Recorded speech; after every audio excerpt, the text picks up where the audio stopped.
few minutes for people to get. Whoop, whoop, there it goes. Hopefully you guys can actually see this. I got to check on that too. But we're gonna be doing some stream setup. A lot of chat tonight. I haven't done one of those in a while because usually I finish playing and then it's just off to bed. Yeah, we got some stuff to set up because this charity it almost didn't happen. The charity event almost didn't happen this year because of timing with some stuff in my life. Instead now we're putting it all together last minute and we're gonna make it happen because I really want to do this. I've been looking forward to it for months and months and months. So let me know if you guys can hear me. And we'll get proper started in a few minutes here. I'm just organizing my screen because I am working on very limited real estate tonight because I am trying to get all of my streaming stuff for the charity event set up. We'll talk about what that is because some of you guys probably have no idea what the hell I'm talking about. Can't hear you. Hello, Sonicville. Thank you for confirmation. All right, I'm going to clean up my desktop a little bit here because it is a mess. I'm going to leave it somewhat of a mess. You guys will have to just deal with that. But I'm sure it's no surprise. And just like you've seen my Notepad++ tabs, my desktop is about the same. But I'm just going to organize a little bit. Make sure there's no personal data on here before we... What is this? No, that doesn't look useful. We can throw that away. And yes, you guys are blind to what I'm doing, and that's okay. Well, I'll show you guys what I'm doing in just a moment. Let's see. Is any of this sensitive? Nope, nope, nope, nope, nope. That's all fine. Yeah, that's fine. Okay, cool. All right, so let's go over to the charity tab. Okay, so ignore all this stuff on here. This is just me kind of getting ready. So, for those of you guys who were here last year, or if you weren't, we'll talk about it in general. So we're doing a charity event where we make a mod in basically one day. And it's going to be a pretty meaty mod. We did it last year. We ended up working with, there was like 12 of us all together. And we all, in real time, made a mod and tried to release it that same night. And it went awry. So we're going to change things up a little bit to prevent that, because not only do we have basically the full team reassembled from last year, but we have a few more extra people. We might have some really cool voice actors coming on. So I can't speak to it yet because I'm still waiting on confirmations from people, and this is all kind of coming together last minute. But the basic premise of this charity event is on Saturday, June 8th, there's going to be a whole bunch of modders streaming all at once, and we're all going to be working on the same project. Let me bring up the polls. So leading up to that, we're going to have an event, and this might come really soon. This might be this coming Monday. We're going to do a little mini charity stream where your dollars count as votes toward a series of things. And these are going to guide all of the different creators into the type of thing they create. So in this mod, we're going to have a companion, a quest line, a player home, a dungeon, 2 weapons, and an armor. And this is just so far. It might be that we end up with a few more because there's a couple other people that I've pinged about it.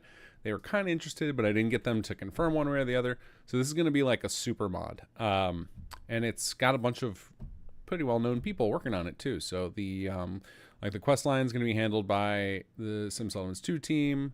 Anactium is doing the companion character. Eleonora is doing the player home. Foxel and Veda are doing a dungeon. Shoeburglar and Nihar are each doing a weapon, and Nero is doing an armor. So this is going to be pretty beefy mod. Yeah, this is going to be for Fallout 4. So part of the fun is we have to do it all in basically one day. But what we learned last year, we tried to do it in 12 hours, and we got pretty close. But then what happened is everybody started turning their stuff in at like the last hour, and there were all sorts of problems with merging it all together. Just like a lot of stuff didn't work. Some of the way different people work just wasn't compatible with the way that I do things. And so we learned some lessons. So now instead of cramming, another problem was we have people from all different time zones, like Anactium and Eleonora and Adelino are all, and Shoeburglar are all over in the UK. Shoeburglar didn't do this with us last year, but all those folks are I guess they're not all in the UK. They're all over in the Europe area. And for them, the 12 hours that I chose was not great. So they ended up having less time to work on it. So now we're doing the plan right now. And again, this is I'm just kind of talking this out with you guys because we're literally putting this together last minute. Excuse me. Oh man, I'm choking here. So now we're going to do same time start, 8 a.m. on a Saturday. June 8th is the date. And then we're going to finish at and it's 8 a.m. my time, so Central Time.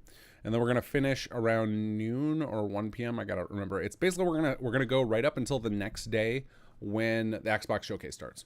So some people will be doing it almost that entire time. Other people will take a break in the middle. Other people will work overnight because of their time zone, because it works better for them. Whatever the case. But so it's gonna be like a 30-hour Modathon. And then the rest of Sunday and part of Monday, we will be fixing all the issues and making sure it all assembles. And then Monday night, we're going to have some streamers play it on their stream live, and we'll also release it. So I haven't determined, like, we might release it Sunday night. We might release it right when those guys are playing it. I'm not sure yet. We're still figuring that out. But Gopher is 100% in on streaming it. He did last year. It was a lot of fun to watch him play it. I've reached out to Many a True Nerd as well to see if he wants to do it. I know he's been playing a lot of SS2 lately. So we're going to try and get a few different people playing it. And because when the streamers do it, they have a much bigger audience than we do as the modders. So there's a greater chance of getting a big swath of donations, which is really the goal, right? We're trying to raise money to fight Alzheimer's. As you can see by my little thing at the top. Can you guys see all that stuff on my screen right now, by the way? That's one of the things I want to work on tonight, is making sure that all this... all these like little overlays and stuff are working correctly. At the top, it should show a little donation bar out of 2,000. Top right should show top donation. In the middle should say modding to end Alzheimer's. And a little end to alls icon in the middle. Can you guys see all that stuff?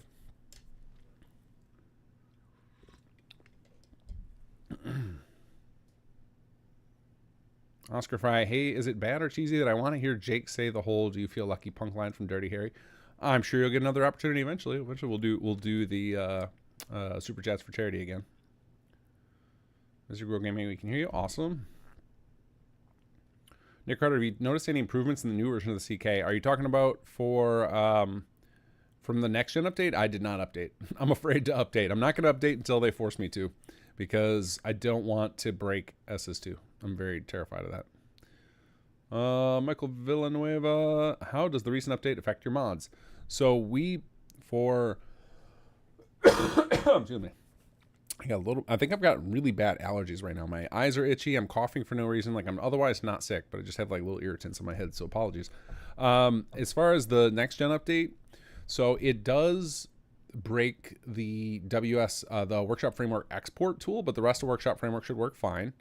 It will probably break any of the automated power lines because of the script extender. But in theory, if you've got the latest version of the script extender, it should restore at least the power line functionality. The Workshop Framework export tool does need an update to the DLL, which we're going to try and get soon. C. Dante is the one who created that, and he said he'll have it updated for me soonish. So I'm hoping we were going to do a patch this coming Friday, but I forgot that it's Memorial Day weekend and my family always travels, so I won't even be here on Friday to post a patch. So the patch will be next week, and hopefully we'll have the Workshop Framework update. Oh no, get out of here with Windows 11. Burn in hell. Never ever ever go to Windows 11. Just like I'll never ever go to next gen update. No, I will go to next gen update eventually. I think they're gonna have to patch it again. Somebody showed me a really bad bug. A lot of people are blaming unofficial patch for it, but it's actually an issue with the way face data works. There's these textures and mesh files that control or that optimize the way NPC faces are displayed, and that system is broken in the current build, the next gen update. So that should be fixed. So if you've heard that UFO4P is at fault, it's not really at fault. It's actually like indirectly, because I'm sure they have a bunch of those texture and NIF files to try and optimize some faces, and Bethesda broke that system. So That will be fixed soon, I'm sure. So I'm kind of like holding off from updating next gen for a while until all these like weird quirks get worked out. But there's also a lot of people who have just like hardline, no, I'm not updating, and I don't want to force them to when we don't need to. So for SS2's sake, there's no benefit to the next gen update. Like nothing in it is useful for what we're doing with SS2. So as long as it's not forced upon us where like if Bethesda says, hey, from now on you can't upload to Bethesda.net without updating next gen, then we'll do it. But until then, I'm just keeping on the old version. I'll just keep updating SS2. So because the nice thing is on next gen, mods that aren't updated to the next gen CK still work. So I can still keep updating. Oh, I love that alert. I can't see it though with this background thing. Hold on a second. Let me turn this part off so I can actually read this. Naire. Oh, awesome. Excuse me. Again, apologies. Going to be coughing a lot. Allergy season, apparently. So the next gen update is optional for SS2. And if you did get it, you should still be able to use SS2. Should still be able to use all the new patches, as well as the old patches. Hopefully that answers your question. Carvok, how's it going? I got all my Fallout 4 working again, building again. Sanctuary rebuild as it go. Nice. But yeah, you can roll back. Like I used there's a rollback utility on Nexus somebody put out. I used it on my Let's Play machine because I have a second machine I use for actually doing my playthrough. That's what I used last week. Right before the stream started, like 5 minutes before, I'm like, oh crap, I updated next gen. Used the rollback machine. It worked like instantaneously, and I was able to keep playing. But yeah, I'm up to date. The export will not work using current version. That requires an update to Workshop Frameworks DLL file, which I will get soon. All right, so let's talk charity some more. So I'm going to give you guys dates throughout this stream and take them with a grain of salt. I will post on my YouTube channel on like the community thing. I'll post on Twitter. Like I'll post on all the socials and stuff as soon as I have the dates locked down. But because I'm waiting for Fallout for Hope's coordinator to get back to me, that I can't like cement these dates because some of them involve other people. Like, so they sometimes coordinate guests. Like last year we had Wes Johnson on, which was really cool. Finally got to talk to one of the voice actors from Fallout 4 and Skyrim and Oblivion, etc. So I don't know who will be the guest this year. Maybe it might just be one of our people. I might grab Sarek or somebody. But I'll definitely have a guest for that, and that'll be in theory Monday the 27th. So 5 days from now we'll be streaming, and the stream will be what you see in front of me here. So last year we did this, and I think all of the creators, all the modders involved enjoyed it, and so we're definitely going to repeat this. And basically what we do is we throw up a poll on the screen. I'll have straw polls for all these, and or some sort of, I don't remember how we did it exactly with the poll. Maybe we had there might have been a tool that ties into Tiltify. We had a tool for this. I'll find it again. And basically you guys will be able to vote with bucks, the money all going to the charity to fight Alzheimer's, and you'll determine the type of creation we make. So I thought I would bring these polls up today so that you guys could throw out suggestions of things that we add to the polls, if we have options to add or different questions we can ask. Some of them we end up skipping for time because there's so many, it can sometimes take quite a while because we leave each one up on screen for 5 or 10 minutes. So then the more questions we have, the longer it takes to stream, and we don't want the stream, that stream to take 4 hours. So the new one, all of these are here from last year. There's a couple of differences. One is we broke companion character into its own thing. So last year we didn't intend on doing a companion. It just became a thing at the end that we added. So now we've broken it out into its own thing. So that'll be like a guarantee. And that'll make it easier for people to work independently. So we had some issue last year with like trying to figure out who could work together because of merge processes. So we're breaking as much into little chunks. And this year we have somebody who's going to work on a dungeon. So we'll work the dungeon we'll try and work everything into the quest line. So it'll be something like, the companion character will be somebody you meet during the quest line. The player home will be something you earn during the quest line. The dungeon will be something you go to for a part of the quest. The weapons you'll find during the quest, stuff like that. Maybe the main antagonist or something will use one of the weapons. We'll figure that out stuff later. That's one of the reasons. That's another benefit of us doing a little bit longer modding period. So instead of just forcing it all into 12 hours, we have a little bit more leeway. We can better integrate and plan some of this stuff. So in advance. So after we do this poll thing on the 27th, where we figure out, all right, what is, what player home location is it? What is the theme of it? What accommodations will it have? And then that will determine what Eleonora works on. Same with the weapon. It'll be like, what type of weapon? What type of damage should it do? What style is it? That'll determine what Nihar works on. Excuse me. And then once we've figured out all these polls, then Sarik and Inoctium are going to go start writing. And they will have like 10 days to write the coolest thing they can. But other than that, we will do no advanced planning. So, I mean, maybe the weapon artists will have like a rough sketch in paper of what they want to do. But we're not going to do any of the actual, like, the work. So live in front of you guys, we're going to build the entire quests in the CK. We are going to get all of the voice acting recorded live. Kobus will actually do a stream where he's like in his booth with other people zooming in, and then he's directing them to record their lines. It's really cool to watch. The Eleonora building the entire player home on stream. The dungeon entirely built on stream. Weapons 3D modeled, exported, animated, or I'm sure they'll have to use default animations. They won't have time to do full new animations, but all of that work will be done on streams, so you guys can watch any part of it. Last year we set up, and I think I still have it set up. Let me see if I can find it. Let me see if we still have it up. I think I still have it because I reused it for the for something recently. I just gotta find it. Is it charity? Yeah, here we go. So I have this site set up. So we've got this simsettlements.com/charity, and it's still set to the old thing. Oh, but it's got me. It caught my thing and it came up. But I will update this again so that everybody's back, and it'll have all the people who are going to be a part of it. So you'll be able to click on any one of these and go watch a different person work on the project, and you'll be able to see like kind of our total progress up at the top toward the goal. I set the goal very modest this year. So last year we raised 5,300. And actually, we raised way more than that. I think we raised across, because some people had their own things. Like Eleonora had her own.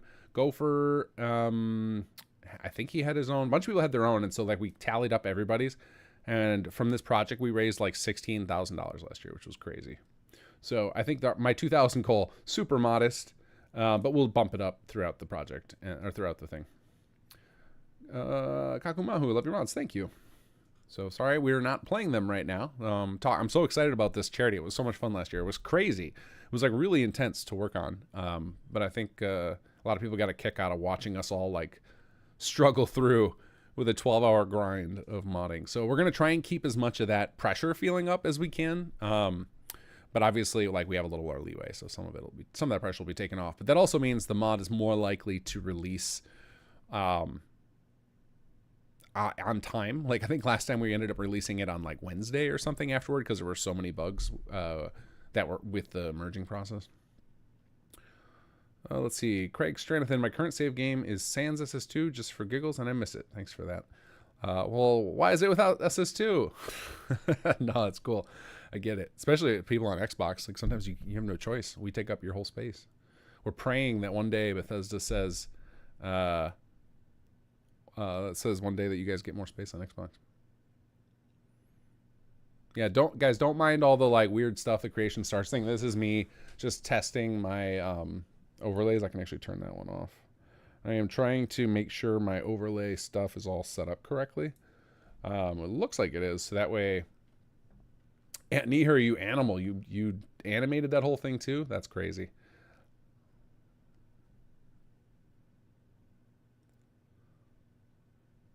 So yeah, last year it was, let me bring that up so people can see what we made last year. My favorite part of it was watching Gopher play through it while Wes Johnson was on a stream with me and was just basically like silently heckling Gopher. It was really funny. If you guys want to watch a fun stream, go look up Gopher's stream from, would have been like right around Memorial Day last year. So like May, it was probably like early June, because we did it a couple days after Memorial Day. So it was probably like June 2nd or 3rd last year. But right here, this is the mod we made last year. You can play it right now if you want. Again, it was all done, and this was like 90% of the work was done in 12 hours. It was crazy. And it's got a nice player home. It's got, and it's actually all, she even like set it up, like integrated with the nav mesh and everything. It's got a custom outfit, custom weapon. Yep, there's our custom weapon. let's see here. What else do we got? We've got Trunk, which you get as a companion. It's not like a fully, you know, it's no Nick Valentine or anything, but the voice acting is pretty amusing. And it's got a little, like, little storyline, little quest line. So we're going to try and do the same thing, but slightly bigger. So we'll have, this time we'll actually have a dungeon for it. We'll have 2 weapons. Anihir, what do you think? Should we do, like the top 2 in the polls, or we could also do like one of you guys does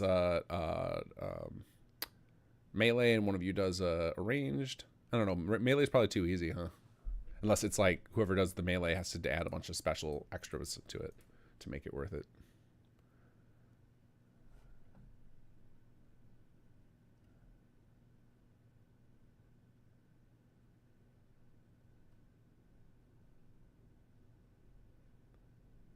Does this mod work with the new update? The Trunks Charity? I assume so. I don't know. I've never tried it on there. Has anybody tried this? Does this work on the next gen update? I'll see if anybody bug reported that. Trunk needs a better clock. Nope, no one's reporting like something totally broken. So that is what we're going to be doing. Maybe it's just a stick. Yeah.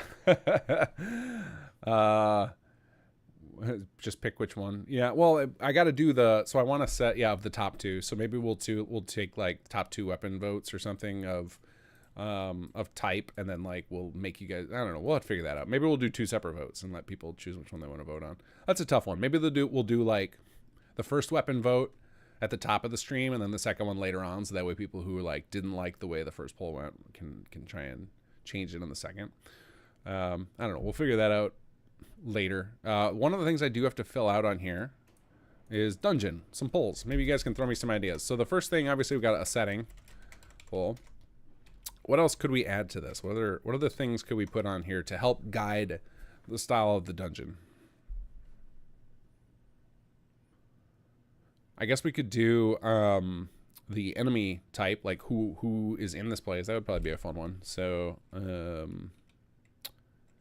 we'll just call it enemy type. There's probably a better way to say this, but I guess it's encounter type, because it could be like robots, or it could be brotherhood or ghouls or whatever. So we'll say ghouls,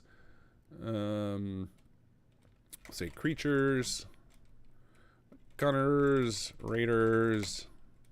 What are some other options we could put on there? What are some other interesting options?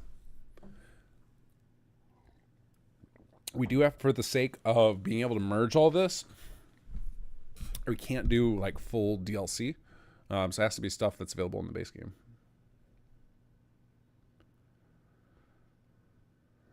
But do you understand as a pro Fallout 4 modder how the weaponsmith mod works?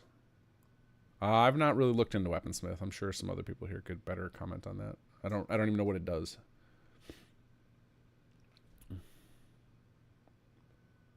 Synths would be an option. Yeah, we could do. We'll just put, to not have them all, we'll put major faction. So BOS, RR. Since the problem with that though, and I think this is like, I'll probably remove this from the list of doing something like since if you side with the Institute, well, now the dungeon is useless to you, right?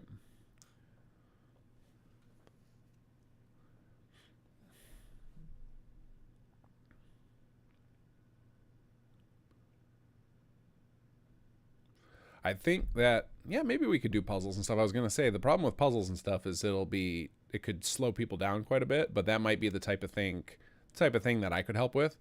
Because my role during the stream tends to be like code support and MC. So, and I'm going to try and get some other people to help with me with my stream this year. So if you guys, for those of you guys who were with me last year or watched it last year, you know, a couple of times, like at one point I had like Chris Takahashi on. Another time it was Surik and Cynical, where I just let them talk to you guys for a while because I needed to focus on code. And then we'll check in with everybody else on the team. And so there's more people to check in with, so I'm going to need some co-hosts to pull this off. So I got to figure that out still.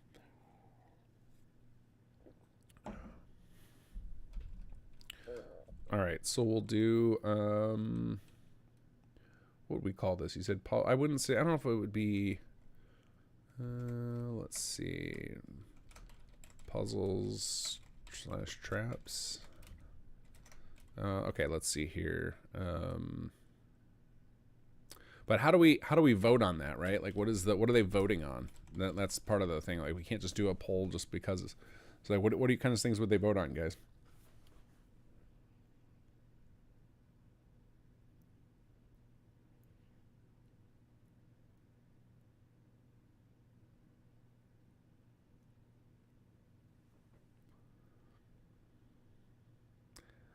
I got to get MCs who like to talk a lot. You guys are naming people that I know very well do not want. They rarely even want to get on voice chat with me, much less get on and stream in front of all you guys. So that is, I know, like Surik and Cynical were great. They love to talk. Surik does a stream of his own, although I might ask Surik to just stream independently, even though he won't be doing, because he'll be doing all the writing in advance. He'll likely be like lending a hand to SAG to help figure out how to implement his quests. We'll probably have Surik do the face designs because he's kind of our fallback on that. We usually work with Vault Girl to do it, but I haven't heard from her in a while, so I'm hoping she's okay. I should actually give her a ping. Let me ping her right now.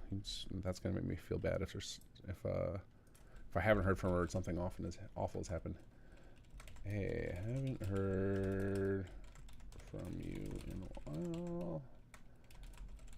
How are things going? It'd be funny if she was watching right now. All right, there we go. We'll see if Vault Girl wants to come back too. I just haven't heard. Usually, if I haven't heard from somebody on the team in a long time, it tends to mean that they needed a long break, and they'll DM me when they're ready to come back. So Surik has always been a good person for that. I've also entertained the idea of seeing if somebody like Gopher or Juicehead or some of these guys who do streaming and YouTube videos want to pop on, because they're used to trying to entertain an audience. So it'd be good to, because really the goal is to keep everybody engaged and point people to the different streamers and remind everyone that we're doing it for charity, stuff like that.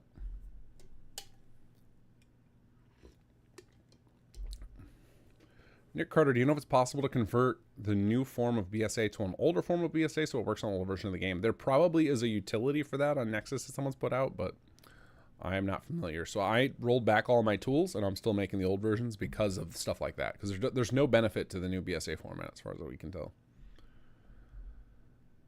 Yeah, what sort of puzzles? We need to know what we're putting in this poll, otherwise I'm deleting that poll.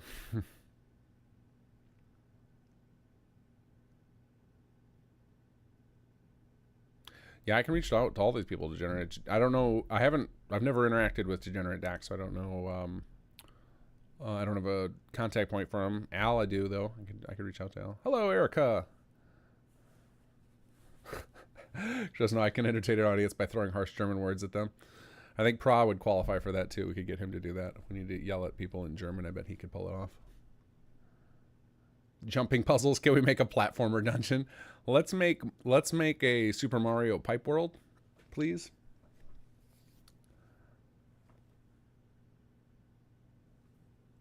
Erica, I am like unreasonably excited to see your Vault Boy icon for Shoe Burglar, because his online name is so ridiculous. I can't wait to see what you do with that. Does the new BSA still count towards the limit? Oh, I'm sure it does. I'm sure it does. They wouldn't give us such a treasure. Super Jake World. Someone actually did there is a side-scrolling Fallout 4 mod. Yeah, Sag, I asked her to do one for you as well. And you actually have a little character icon. You, Anoctium, and there was one other person I said to Erica. I was like, I don't know what you should do for them, but this is my vision for Shoe Burglar. Can you make it real? And I basically described to her the Hamburglar, except with a sack of shoes. And I think that it's going to be glorious. But yes, Sag, I told her to do one for you, or I asked her to do one for you. Whether or not she delivers, I can't tell her what to do. I am not in charge. I just asked nicely.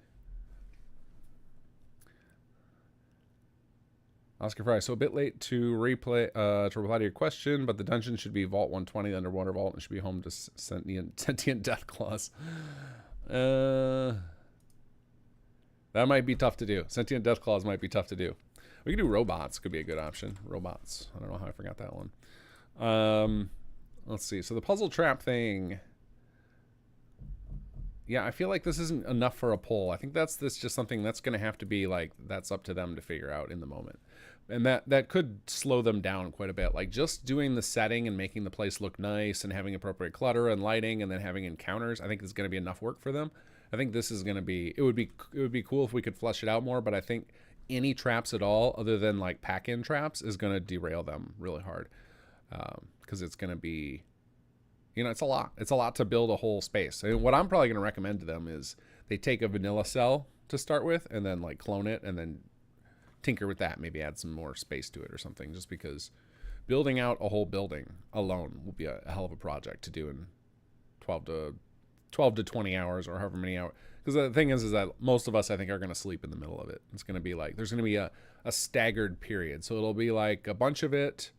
Where's my little thing? So, you know, in the middle of the day, like middle of June 8th, you'll see all these lit up. And then, but at the very early part of the day, you'll see just a few of them. And at the very end of it, you'll see a few of them. But I think there's going to be a swath that go offline to go to sleep. I'm hoping to pull it off where I go the full, what's that going to be? 8 to 8, and then 4 more hours. It would be like 28 hours. I'm going to try. No guarantees. Because I'm going to have, my wife and kids will be out of town that day, but they're going to show up like Sunday evening. And if I hadn't slept for 2 days, I'm not going to, that's going to be rough. Little kids bounce around on me with no sleep. So we'll see. I'll go as long as I can. Carve out a door within a door within a door, and then finally get through all the doors, and there's a switch that opens the floor, and you are dropped to a jump platform.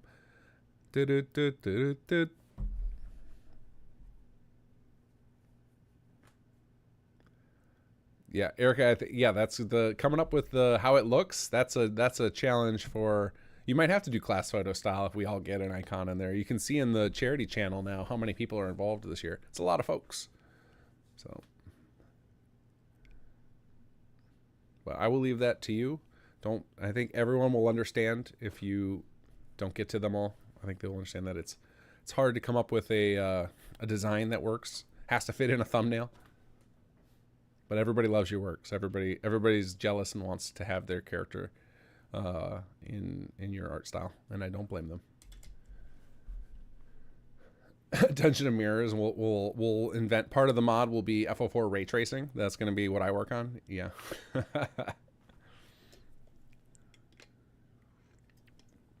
right, let's go over this. Let's do a poll of polls. So you guys are all watching. Does anybody have any additional ideas for archetype for our companion character? Right now we've got stoic, charismatic. Well, I guess I should read the both halves. Like stoic / serious, charismatic / charming, witty / sarcastic, silly / neurotic. Any other suggestions? We can add more to these lists.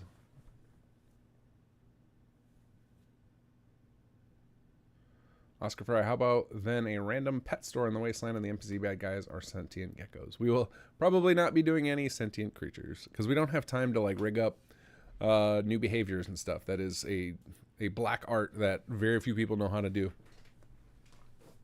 Oh my god, these allergies. What do you mean by inigo-ish? Evil sadistic. Yeah, we can put that on there.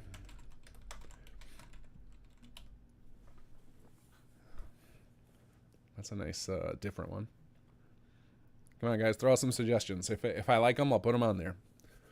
If they're terrible, you'll need some votes from others to get them added to the list.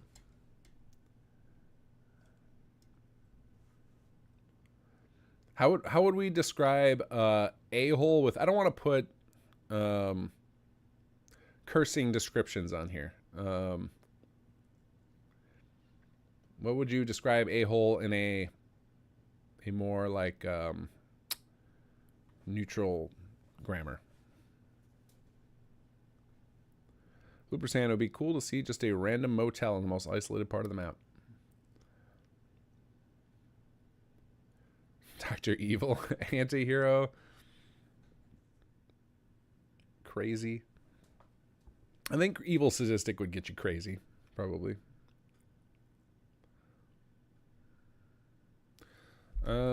So what would we call that? Anti-hero does make me think of a-hole. So anti-hero / what would be another descriptor there?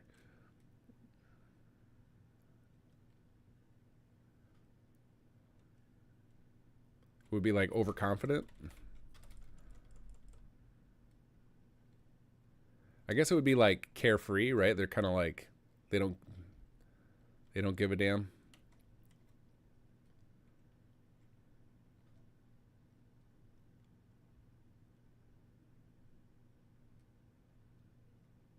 Brash. Oh, I like that word.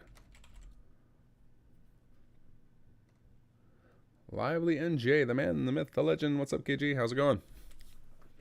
We are preparing for the mega Modathon, where we build a big old mod in just over a day.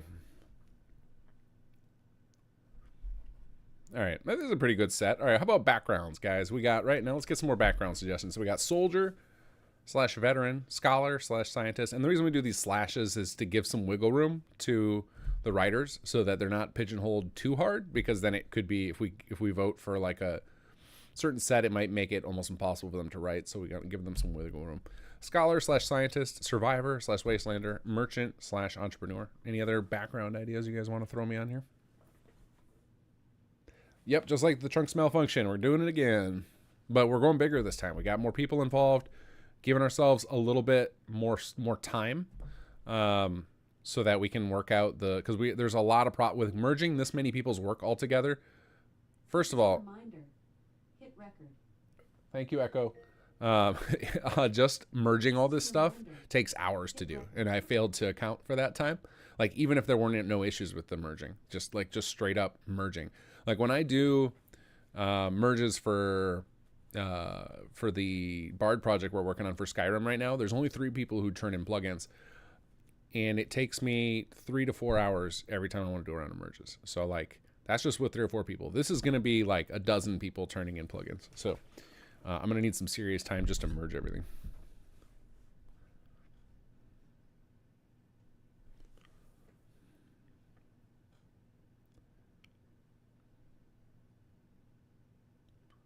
Sonic Phil, like an FEV infected rogue gunner with minions. That's very, very specific. Not the yellow ones. Oh man, I wish it were the yellow ones.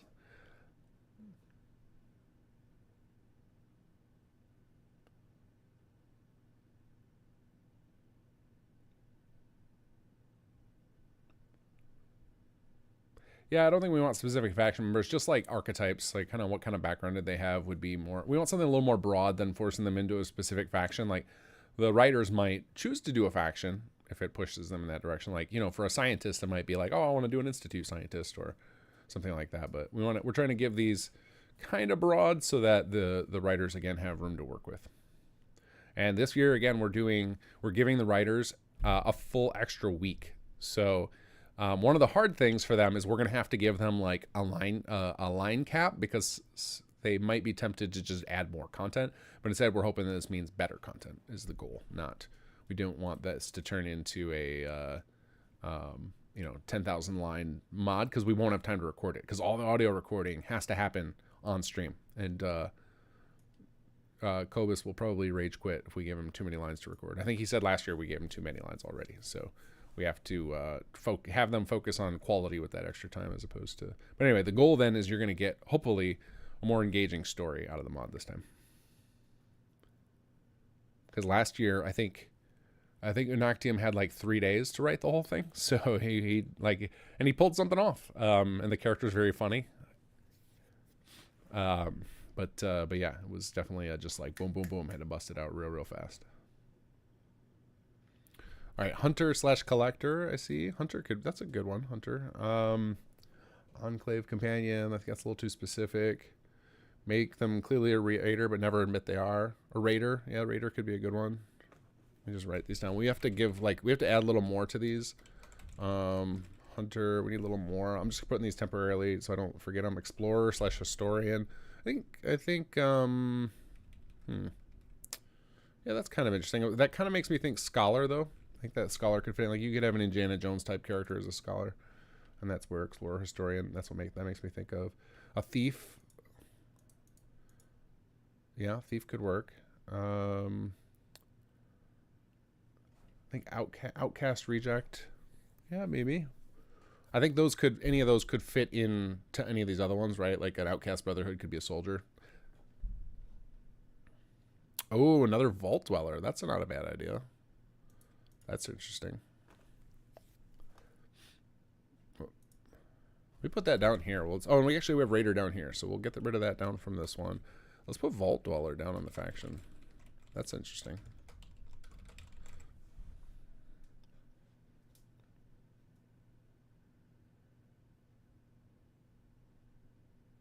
Oh yeah, SAG. Yeah, we have to implement it in addition to the voice. So we don't want to go bigger than last year. We just want more like, just better quality.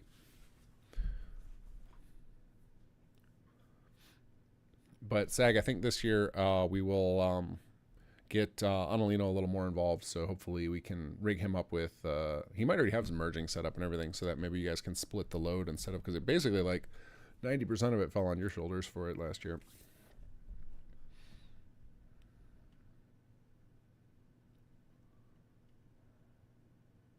Blue saying, is the companion going to be a human or is it not decided yet? It is not decided. So last year the companion ended up being a robot. So we do have folks in our squad who know how to do most of the robot sounds, like what would you say, like the modification. So we can pull it off. So we can do robots too. Okay, so we said hunter. What would go with hunter? What else what would be like hunter is in going after, I guess it would be survivor. That's kind of hunter. So I guess we don't need any more backgrounds. This seems to cover all the ideas you guys have had for this type of background of like it's almost like their background, like a Starfield background type of thing of like what is their career, like how is it that they survive in the world? Kind of what we mean by that. I'm not going to put race as a poll only because some of them we might have trouble with the voice acting. So like while we can do a lot of robot modulation, if you guys like voted for Super Mutant, we might not be able to find a voice actor last minute that can do it. Because while like Cobus has a lot of friends who are voice actors, we'll have voice actors, professional voice actors who will have lined up available for roles on the day. There's no guarantee that any of them can do the different races in a good way. So like robots we can kind of fake because a lot of the work is done with just the overlays. But all right, let's call that a wrap for companion characters. If you guys have any like crazy cool ideas, we can double back. All right, quest line. So let's add some more types. So we started out with mystery, action, and comedy on here. What other types we got for the quest line? Like the overarching, like what is the feel of the quest line going to be?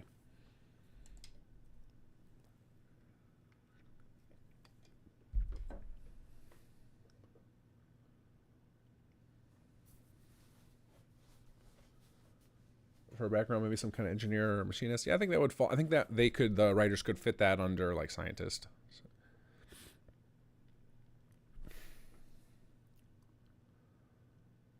Super mutants like Marcus have pretty normal voices. That's true.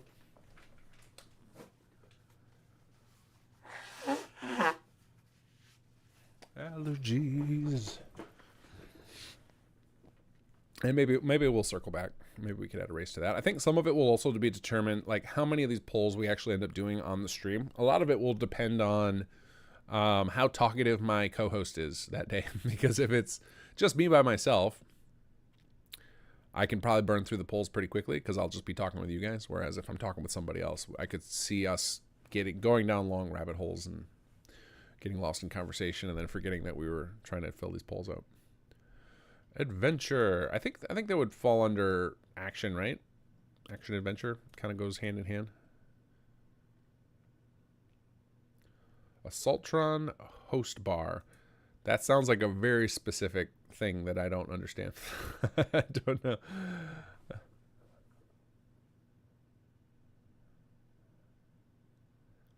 Crime solving. Crime solving I'd put under mystery. And again, like, you know, we're thinking that like people could, you know, the writers can kind of get clever with this. Like maybe drama is the, you know, we're going like high level archetypes here, right?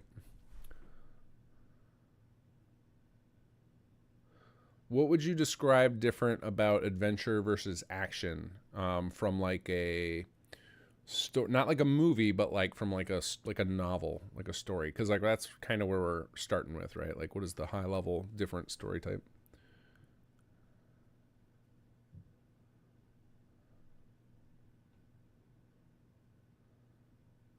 Comedic, mystery, noir. So like the comedy mystery combo.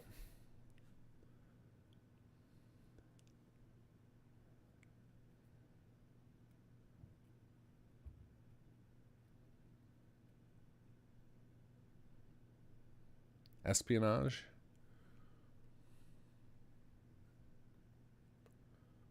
Because we also have like we've got the setting and the motivation, which could also help pull things into that kind of direction, into one of those other directions.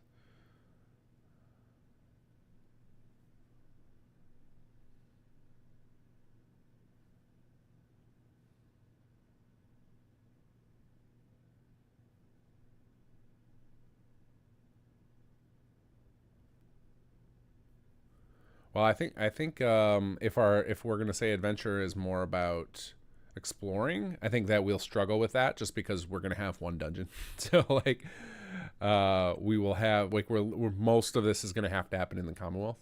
So for the most part, like this is gonna have to be. I think we're gonna end up in, the mystery comedy drama space because a lot of the weight has to be done from characters, just based on like the team we have together.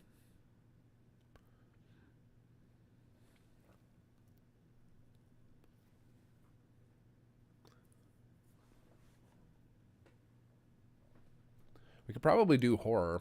Like horror probably like there's enough built in the game of that of like all the gore and um could do once we have if we had that as the type, then like the dungeon could easily become very dark. And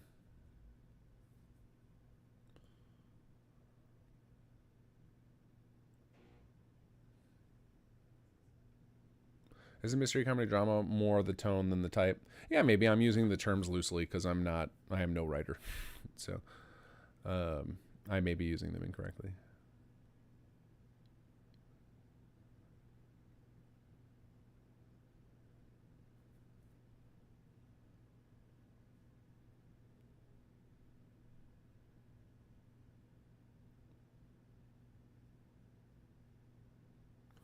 All right, we'll call the type good there. I think I was running through my head of like how we could do horror, and I think that would put a lot of pressure on the dungeon, and I think that might be unfair. So I think this gives us a nice set to pull from for the story, and we can play around with the motivation as well. Okay, so settings. Now keep in mind that the setting is kind of like the setting I actually think we might get rid of. So I think the setting we ran into last year is we bounced them all over. So I think the setting was kind of like overly limiting for no benefit because we want to be able to use the Commonwealth, right? So I think maybe we get rid of the setting.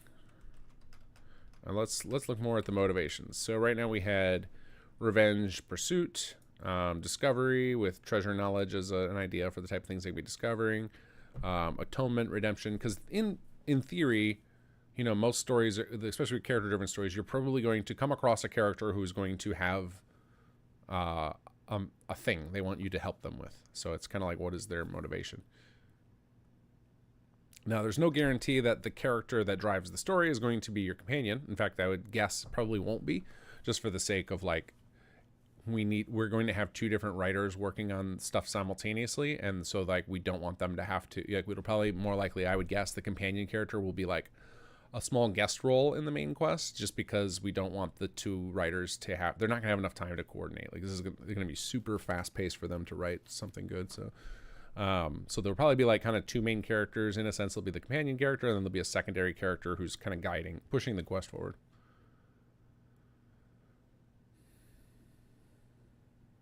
Rescue, okay, rescue maybe.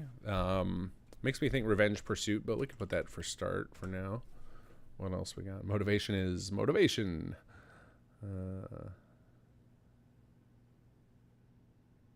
Settlement needs your help.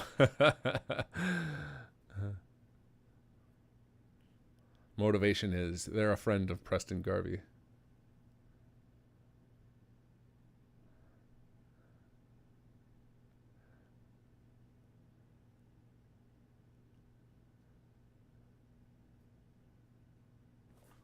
Well, I mean, we'll put that on there just for fun. We'll see if it makes the cut by the end of this chat, but it is kind of funny.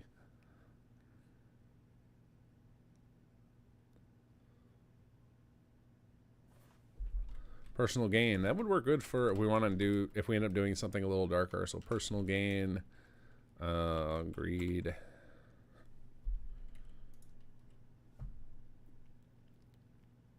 I almost feel like rescue falls into the revenge pursuit. You're pursuing whoever it is you're trying to rescue. So I think we can get rid of that one.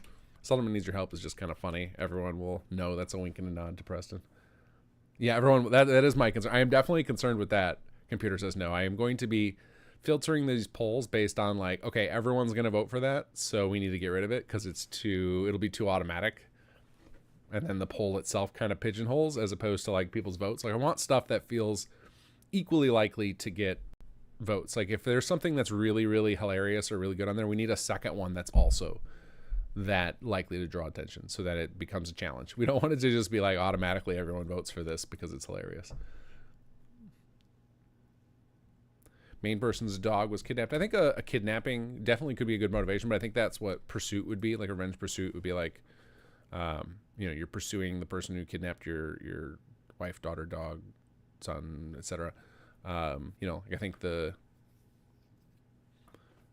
story of Fallout 4, the main quest line, is that revenge pursuit.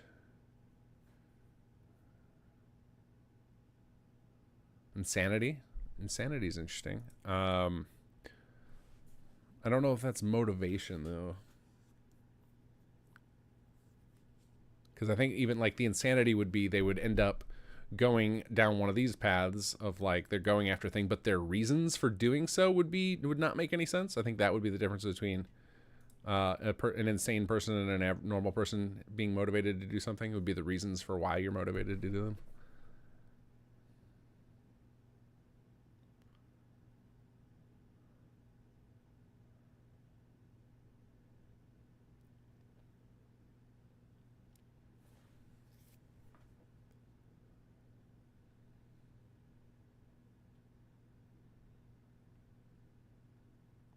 Fear could be a good one. It'd be like a Saw situation and doing it because they don't want to get killed.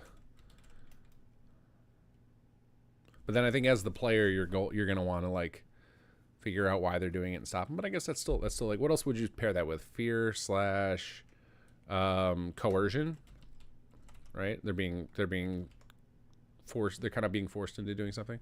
All right, let's go. What else could we have for the quest line? Okay, so we've got a type. This is kind of like a high level. Like, what does the story feel like? Motivation, kind of what is our main character doing? What's another idea for a poll? I feel like I feel like 3 polls for each of these feels pretty good. We got rid of setting because setting was too limiting. What else do you guys think we could do for a high level poll on the quest line?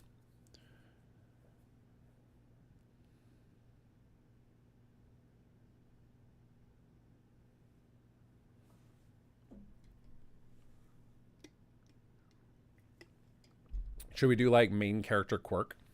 And then we could put some of these ideas about that maybe that didn't make it over into here. We could put them into here.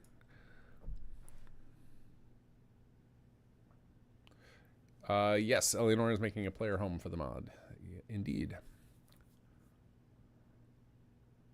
A faction story. Yeah, but the problem with that, Choo-Choo, will be like, what about players who load this into a save where they blew up that faction? How do we deal with that?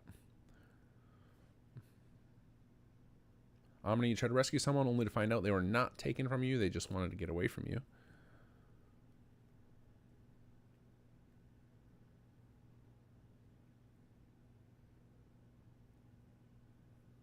I feel like I was just reading a review of a movie that had that as the plot. It was like the twist at the end. I think we also had that in a story in SS2. I can't, not something.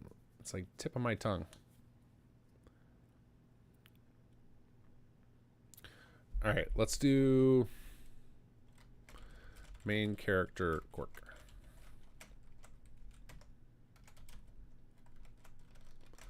All right, we'll do.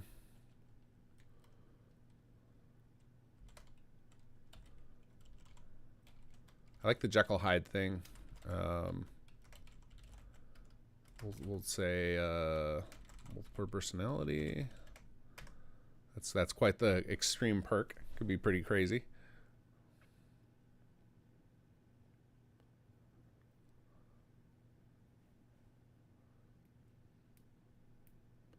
All right, let's think of some interesting quirks. Ones that will be like fun to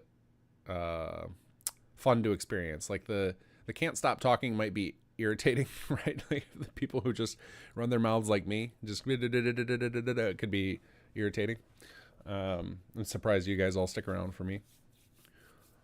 So what else could we do that it's an interesting quirk that could be fun to ride around?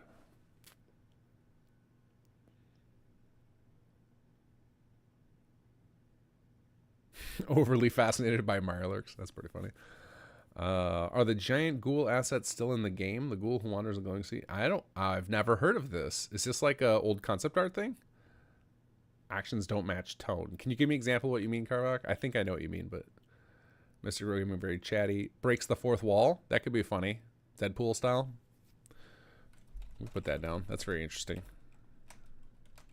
It might be one of those ones where this is too many people want to see this and it breaks the vote. That might get removed for that reason. Overly positive. That could be fun, especially tied to some of these other ones, like some like fear coercion story. The guy's being forced to do something and he just keeps looking at the bright side and maybe on the verge of cracking, or the player is just like, what is wrong with this guy? Always quoting Shakespeare. We actually have a character like that in SS2, Monty Phylon. He doesn't literally quote Shakespeare, but he talks very Shakespearean. Character from another universe. I feel like that's another one that like break the fourth wall will auto win, because people are going to be like, oh yeah, I can't wait to see what character they bring in. Sonic Bell Barbecue might like. He wants to bring in Bub Gump.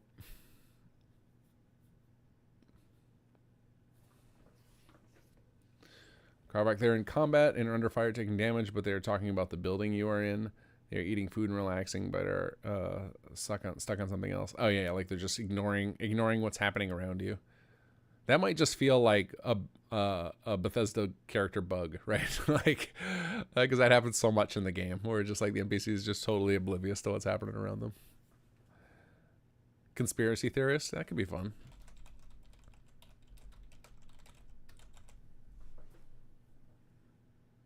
Every time he gets injured, he says just a flesh wound. Speaks only in modern movie quotes. The Maypole was a unique glowing one cut from the final version of Fallout 4. No, I'm not aware of seeing any files for that. I don't think that exists. The biggest we can get an NPC is 10x of vanilla. It's pretty large. It's pretty ridiculous, actually. Maybe after we're done with this, maybe we can pop. If you remind me, I'll pop in game and show you how big we can make an NPC. They're identical twins, but everyone thinks they're synths, so they're always being hunted and harassed. That's actually pretty funny. That feels like a quest line I think may already exist in... actually, it does. It's in Tales from the Commonwealth. There's a quest like that has to deal with identical twins, where people think they're synths.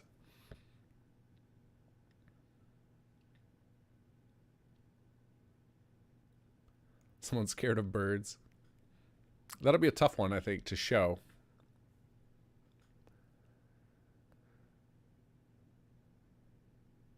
Reluctantly part of the adventure, like Rince Wind from Discworld.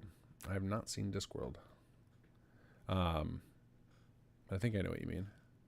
Speaks entirely in metaphors. That's an interesting quirk, and I think that works similar to what people are looking for with like the movie quotes and Shakespeare's and stuff, of like somebody who just speaks in a way that's a little bit out of universe. I think the metaphors would feel probably better than those other ones. Daggeth, you're in the body of a random scabber.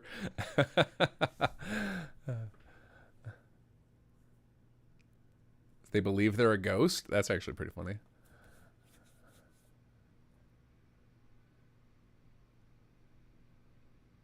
Yeah, perpetual poet I think would work as speaking metaphors. Oh man, Blover saying with a quirk, they could believe that there's a Lovecraftian god that is watching him. There's like pen and paper Fallout 4 game about the children of Adam that involves like Lovecraftian style monsters, and I hope that makes it into a game one day. That would be so awesome.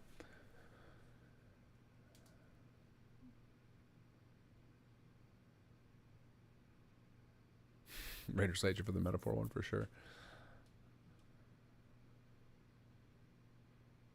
Do you know much about D&D? There's a race of birds that can only use lines they heard as a reply. Oh, interesting.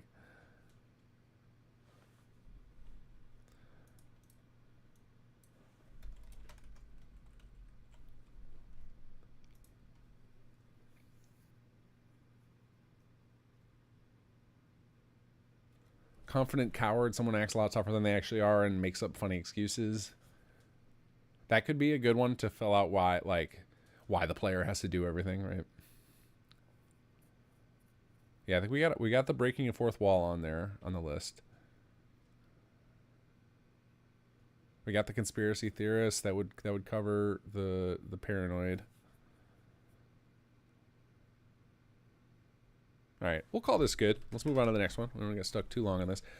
This is going to be a shorter stream for me because I have to do a lot of merging tonight, what we were talking about earlier. So I got to get a bunch of people's work smashed together into a single project. So we're going to go till about 10 o'clock. So another 40 minutes. All right, so player home. So I think last year was Coast. So we should do that too. Let's start trying to remove the ones from last year. So the player home, where should it be? So we had options of the city. So that would be like Diamond City or Good Neighbor. Downtown. I think downtown we should probably remove just because of downtown being unstable. So city or Glowing Sea. Let's add some more. What other locations do you guys want to see a player home?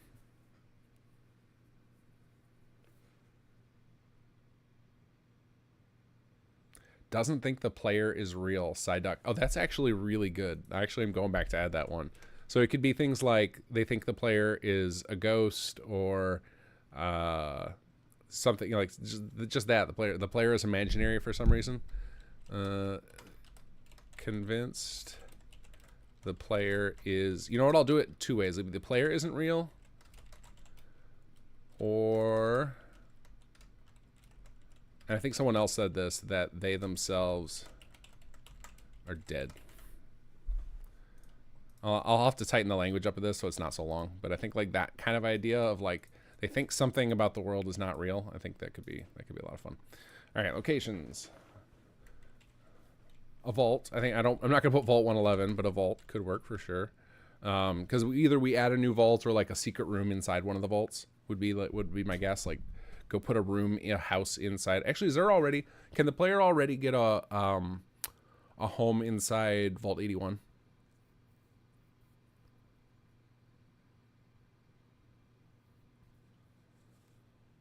Home in the capsized factory. The capsized factory is in the Glowing Sea, right? Zero Hazard. Old diner. That's an interesting one. Part of it will be like, yeah, I guess because we can add our own, because Eleanor knows how to do all the LOD and, well, I don't know if she does the LOD, but she'll definitely do the nav mesh edits and stuff to make sure it can be plopped into the world. I don't know why I said world so weird. You get a small bedroom in the vault. Okay.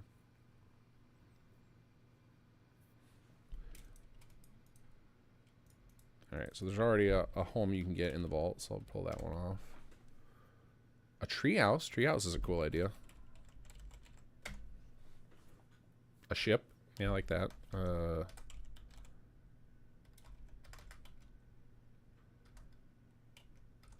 So we'll call that like a houseboat. I think she's done one of those before as a mod, but maybe I'm wrong. What about a train car? I guess I'll throw some ideas on there. She made a Vault 81 player home. Okay, cool. Yeah, I mean, just the fact there's already a vanilla one that's like an easy remove then. Home in the quarry. Okay, that's kind of cool. A lot of ideas for this.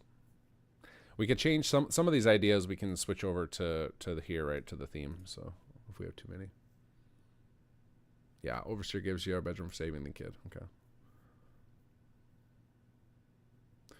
We can't do the DLC because it creates problems with us for merging. So we got to stick to just the base game. Nuke World would be cool, but we can't. All right, that's a lot of ideas for the location. I might have to move some of these. All right, going on to the theme. So last year we ended up with Scientist Tinkerer's Lab, so I'm going to delete that one. So we've got left Fortified Bunker, a cozy home, modern apartment. What other ideas, guys?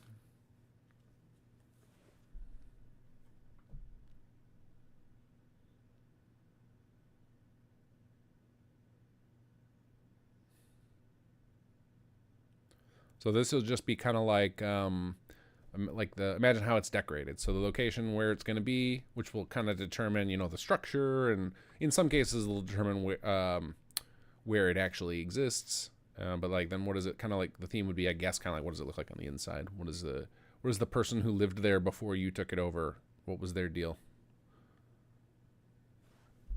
A shop? That's a good idea. So like former store.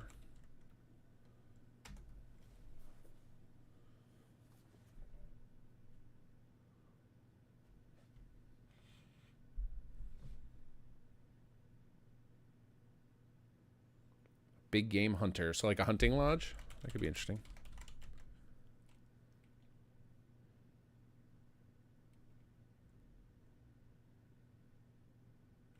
I guess we'll put, I want to put this like hunter's lodge.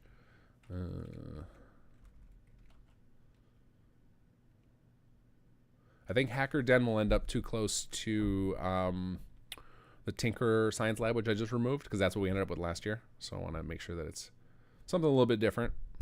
I'm going to try and get rid of some of the ones we had that got chosen last year. Does anybody remember what is the archetype poll win last year? I think it was Witty Sarcastic is what won last year. And that's how we ended up with the crazy California guy. I need to go back. I'll go back through and remove some of these that I didn't think about removing the old ones until we got down to here. I'll have to go back and do that.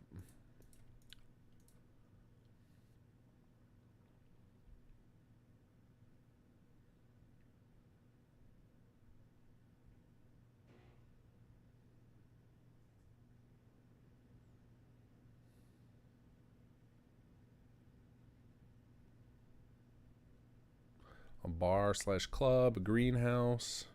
Greenhouse might work nicely. Just cover it in greenery. That could be a very interesting, unique looking place. Although I think the greenhouse, the problem was it's going to clash with that. It'd be hard to decorate. Like, greenhouse has to be a specific building type, which wouldn't work in some of the locations. So I don't know if greenhouse might be too specific. Bar / club, I think, could work.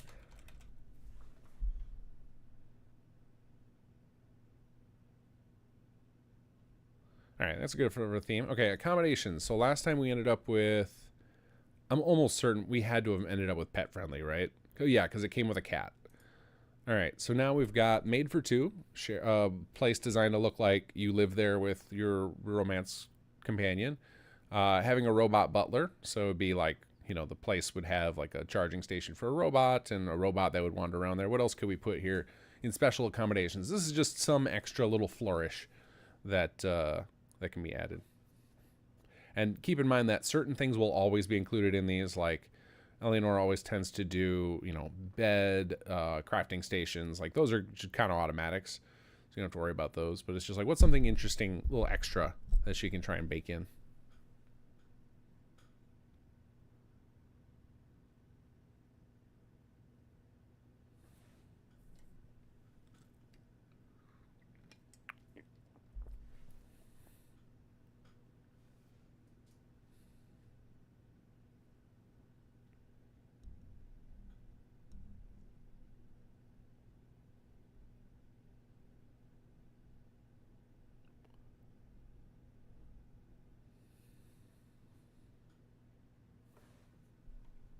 Oh, you know what else we could put on the theme poll? That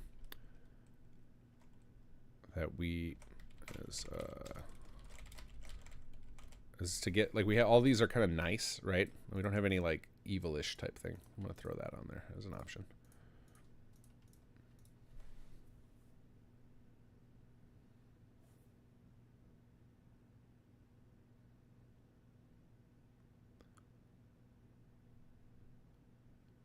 So some power armor display.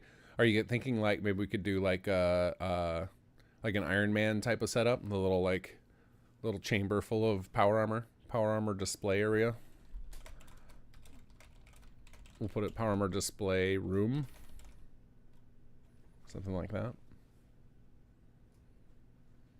Oh, Roomba. Did you guys see M150 did the Bud RoboBrain from the TV show? I don't know how it exists, like what happens when you install the mod, but I saw him put it up on YouTube. Chop shop could be metal, could be flesh. Getting dark, Carbach. That's the lobotomites talking.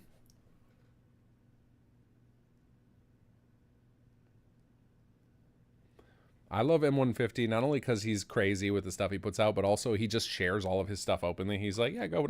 Like he just has on all of his mods. Open permissions, go nuts. Put it in your stuff.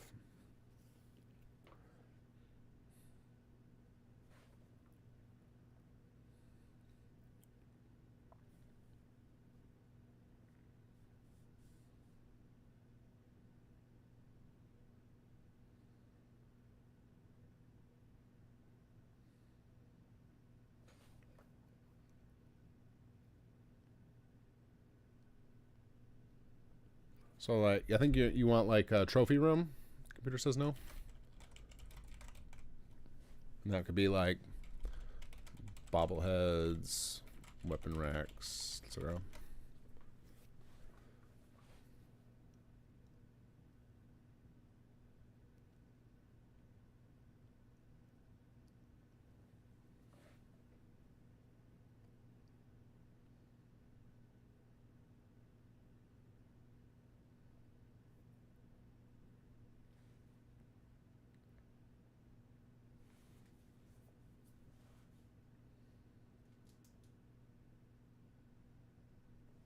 All right, this one only had 3 entries last year, so that's pretty good. All right, let's go to the dungeon. I almost called it a dungeon. I don't know what a dungeon is, but let's find out. Let's stick with dungeons. So the settings. So we've got a cave, a vault, some sewers, a dilapidated building. We'll just get rid of the sum type. This was just our brainstorming that we were doing beforehand, because this is a new addition. The dungeon is something new we're adding this year.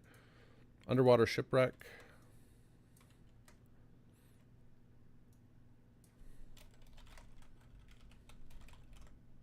Any other ideas for some dungeon settings?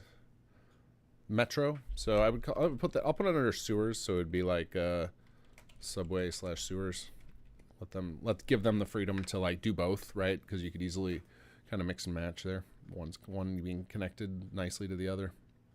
Not that we want that in real life, but you could see them, with the end of the world stuff. Wall breaks between, and you've got sewer flowing into part of the subway or something. A moving train. I think that might be rough. I don't know if that's within their wheelhouse to do. Like I wouldn't even know how to do that. I would have to go tear apart the mod that does the moving train thing. Enclave Testing Center. I remember, so Adelino specifically said, I hope we're not doing Enclave again. Like, I think we ended up in Enclave specifically because Adelino was working with us last time. He didn't choose it, but it was just like, oh, we have access to these assets to do something cool. Because, like, spoiler alert for the trunks malfunction, you have a little encounter with the Enclave. Yeah, I don't think we're not going to do Enclave again. We will have an internal rule against it. No Enclave. Got to do something new. No Enclave. No Californian robot. We got to do something new.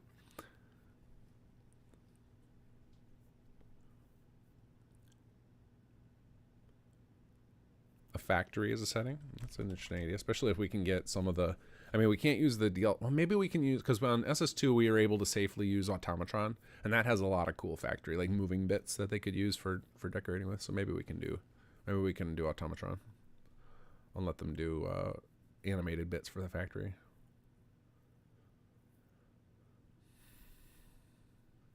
Super Mutant Stronghold. I see what you did there. I like that, Nova. A shopping mall. That's a cool idea. I think there's only the one in the base game, right? Fallon's department store.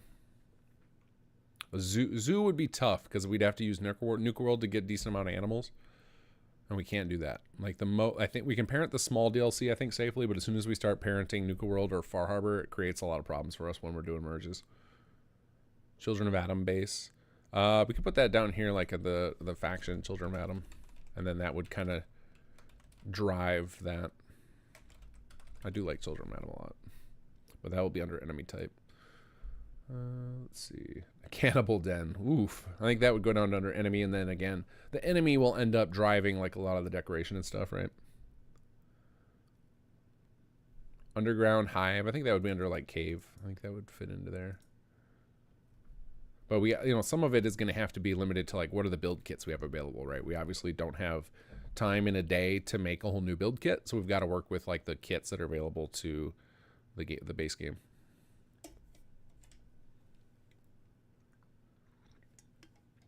I think even like shipwreck, I think is super limiting because of that. Like we can do some stuff, but it's super duper limited about what you can do. So I'm actually going to remove this. I think that is going to be really hard to work with in the build kits, whereas the rest of these, I think we have enough stuff we can work with. Even cave, I actually think I'm going to remove cave for the same reason. The build kit for the caves is pretty bad for Fallout 4, so you'll end up with a very boring level.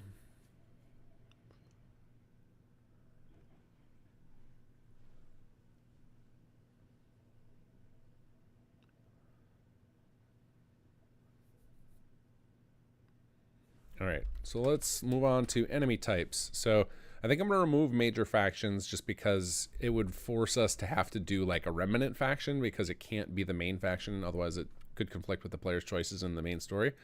So we've got ghouls. Creatures could be, you know, be like Mirelurks, Deathclaws. I guess Deathclaws would be kind of uncommon. What are some other creatures that tend to be inside of buildings and such instead of caves? Mirelurks are a very common one. Mole rats are generally they're in occasionally, like they're in caves and stuff. I don't see, they're generally not like the main enemy type. Mirelurks are the one I can think of that would be generally inside. I guess you could do Deathclaws. Get crazy. Are there some other enemy types that tend to be like overloading, like creature types, just for this specific sub option, that show up en masse inside of a dungeon? I feel like it's mostly Mirelurks are the ones they use. Gunners, raiders, robots, Children of Adam. We could do, I think Rust Devils would be, you know, that's raiders and robots. In theory, we could do that. Bugs in general, yeah, maybe. I think Yogwide, again, going to, that's only available in caves. Even Deathclaws is pushing it, right? Because Deathclaws tend to be like Deathclaws tend to be, they're just in like 1 or 2 dungeons total. It's like that one in Salem, and there's like maybe one other one.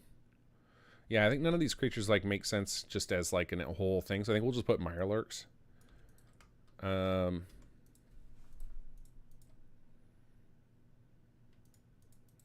you kind of want, like, this is gonna, the enemy type is less about like, I mean, it is part of what they're fighting, but it also drives a lot of the decoration. You know, what is it that's here? Smart Deathclaws with glasses.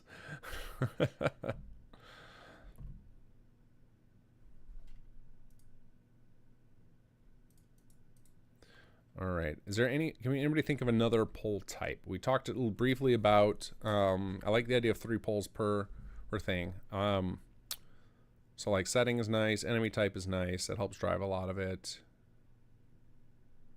We briefly talked about traps and puzzles, but I think that that's overcomplicated. We might be limited to 2 for dungeon. Yeah, we're heavily limited. Like, this is the option. These are the options of enemy. Oh, I guess super mutants is another option, right? That's a pretty common one. Super mutants. So this is like all of the types of enemies, the enemy classes that we have that make sense to take over a dungeon.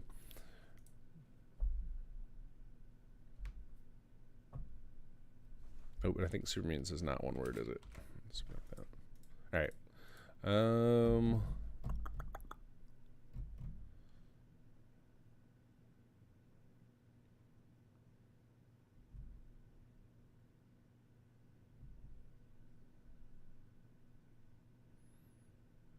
Atmosphere, so we could do like dark and spooky versus oh, and then Carbox's idea would be the atmosphere, I guess, would be like, this isn't really atmosphere, but we have a similar idea of like it starts lived in, right? Like maybe you get there, it's all friendly, and then something happens and then they'll turn on you, or maybe like the front half has people living in it and then you go in the back and clear stuff out, something like that. All right, let's move on from this. I feel like we talked about this earlier of trying to get a third one. We were struggling, so well, maybe we'll come back to that. All right, let's go to weapons. So weapons, I'm gonna just end up cloning this. We'll just delete this for now. I'll clone it. We're gonna end up with 2 weapons. So we eliminated last time we did a energy shotgun. I'm not going to remove energy and shotgun because, you know, we could do like an explosive shotgun next time or a ballistic shotgun or whatever. We can mix and match there. I think this one is pretty standardized. Like there's really not anything more we could add here, right? Because we determined that melee would be pretty boring to do. You'd have to get pretty like crazy with use all that extra time for animations or something, because that's a lot of time to make a melee weapon. Because like with a ranged weapon, like there's probably enough time in there to either get a few custom animations or get a few attachments to make it a little more interesting. So I think this is pretty, instead of energy, maybe specify laser or plasma. Oh, we could do that. We did laser last time. We could do plasma this time. Or do you want me to have both on there? Laser and plasma. That's fine with me.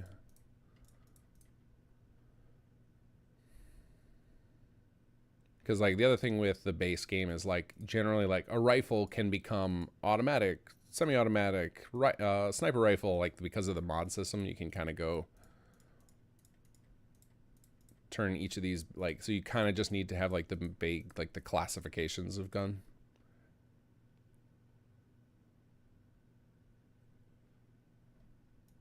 Well, and like I had on here before, it was like handmade, and somebody put a note in there, I don't know if that was you, Neher, that it's hard to do that with the minimal amount of time that we have to do like the handmade style, because it requires a lot more planning.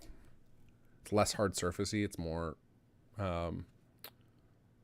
creating like shaped meshes and stuff.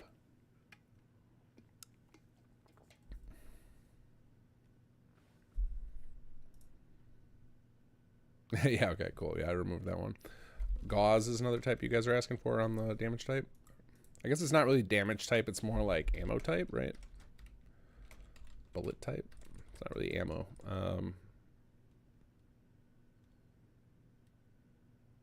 Put ammo class, I guess.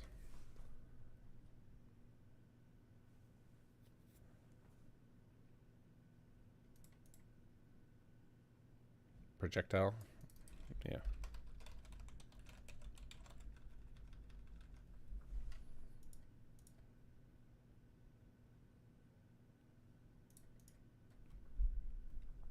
All right, any other styles you guys can think of?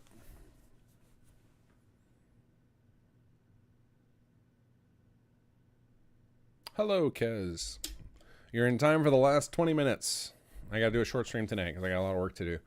But we're getting pretty close here to the end of, we're just adding options to the polls. We might circle back if I got extra time in the end and see if there's anything else we missed. But the charity is coming. We are doing the super mod soon. I'm so hyped for this. It was so much fun last year. It was exhausting. Like after, sure, everybody in here who's involved, Neher, Erica, Zag, you guys can all vouch for, by the end of Sunday, we all wanted to die. But it was awesome. It was a cool experience.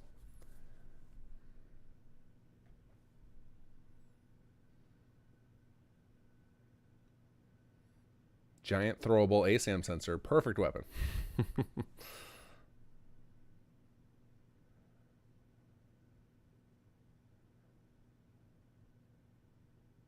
You never took a food break? Damn, Neher.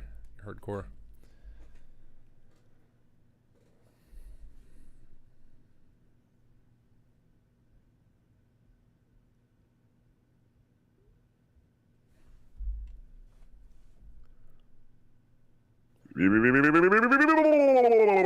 Anthony Evans, thank you for the subscribe. What do you think, Neher? Is steampunk doable in that amount of time?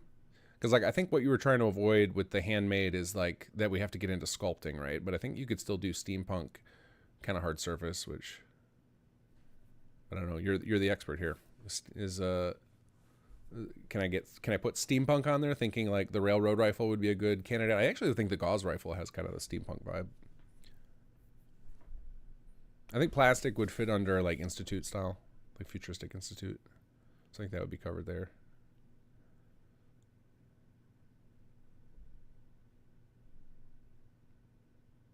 Yeah, I mean, and classic Fallout might cover the steampunk. I don't know. That's what I'm gonna let Neher chime in since he's the one who's got to build it. Cassie, which weekend? It's gonna be on the weekend of June 8th is when the big build event.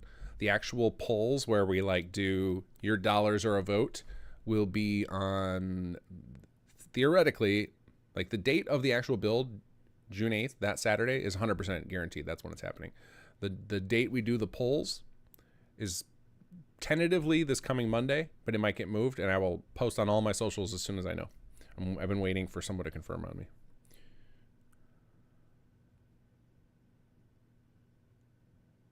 Overcomplicated dimensions can take a lot of time, plus some animating. I don't know if Shu is or not. Maybe something he takes up. All right, we'll put steampunk on there. See what people run with that idea. But yeah, since we'll have 2 weapons, we'll decide on the day about how we're gonna do weapons. We'll probably do like first and second place vote in each category, and then we'll let them mix and match. So because we're gonna have 2 weapon designers, so it might be like if pistol and shotgun are first and second, and then ballistic and radiation are first and second, we'll let them choose between them. We'll have to use the first and second of each. Probably do something like that. We'll play it by ear. It could be also that like if the rest of the polls go pretty quick, then maybe we'll like, all right, we're gonna go do a second round of weapon polls, and then the second vote can do that. But I think we'll do it all as one because I don't want people to like hold out their votes on the first round of weapon and hope for a second one, and then just a couple of people would be able to take over the second one quickly. So I think it'll probably be first and second place, and then we'll let them mix and match, something like that. All right, let's move on down to armor. So the higher level type, clothing, armor, accessories. I think the idea was basically either it's going to be clothing, it's going to be a piece of armor, or it'll be a bunch of accessories, right? Because you don't want, like obviously we don't want to just like make a watch. So it'd probably be like if accessories wins the vote, it'll be like, a hat and gloves and a backpack, stuff like that. It'll be like a bunch of different accessories. Whereas if clothing or armor will be that corresponding thing. Clothing, presumably something that can be ballistic. What is it? Ballistic weaved. All right, and then style, we've got makeshift / post-war, futuristic, 50s, sci-fi, modern, realistic. Any other ideas for style or armor type? This is one where I never came up with a third. I'm also open to the idea of a third poll, if you guys can think of anything. It does not include power armor. That is another way we could go, Neher. Would you be like, we could let Shu do a weapon, and maybe you could bust out a Pip-Boy or power armor, or are those too hard to do in the short amount of time? We didn't even think about this. What do you want to do, Neher? What's more fun for you, and what's within the time? Obviously the window we can do it. We have a little bit longer window, but obviously then that means you have to put more time in, right? So the window was not necessarily meant to force everybody on the team to work for 30 hours. It was more like now you have options of when you do your stream. So, but some of us are masochists. Will use that time to just put more effort in.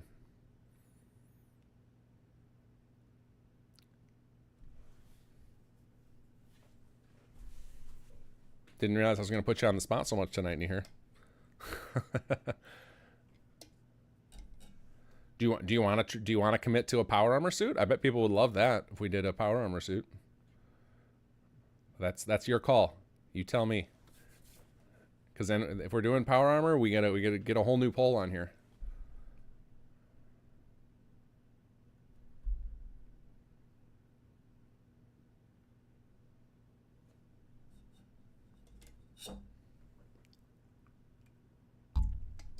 I'm not sure. Yeah, you like to animate, and with the weapons you get to do custom animations. All right, we can stick with 2. No one's going to complain about 2 weapons. Everybody loves more weapon mods. I don't know if he does power armor. Let me see if he's online. I can ask him.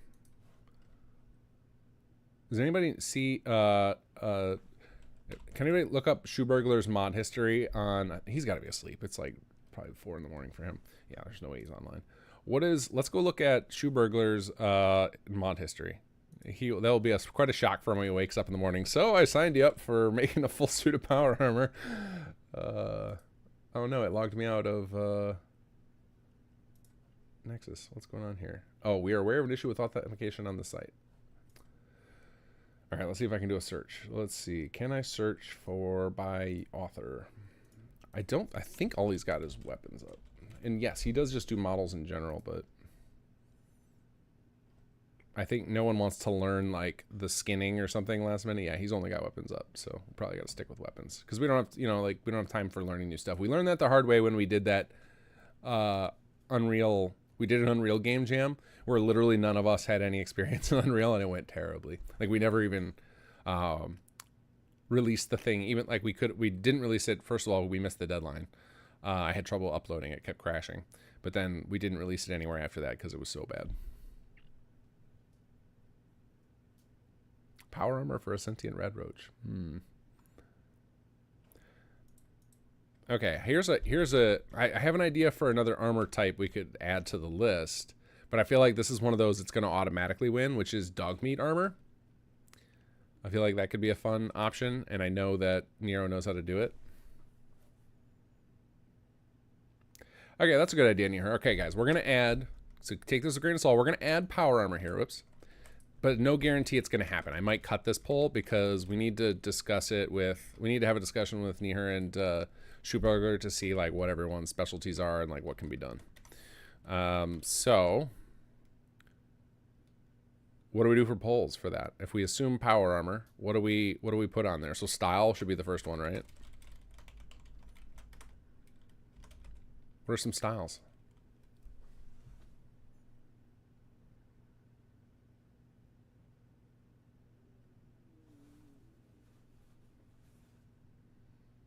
Armor made out of dog meat. Gross. Everybody turn on Kez. Mod Goat, this mod we're going to build it on June 8th, and it will come out on the 9th or 10th, something like that. We're going to do it, we'll build it all in like a day and a half.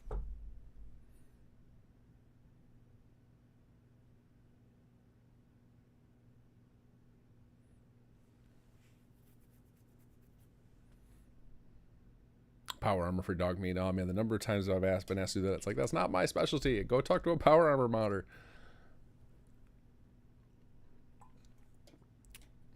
Power armor made out of dissected creatures. Ooh.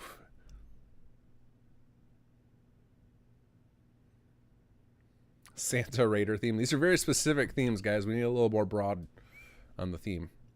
We could do, let's do paint job options. And we could,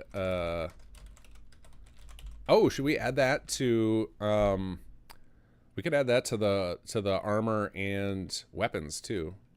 Of like have a couple of like an extra, like it'll be like the base and then like one extra paint job. I think that's doable in the timeline we have.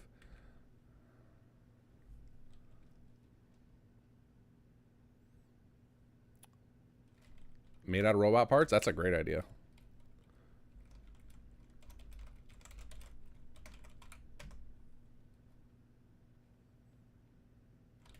We'll put one that's like classic PA.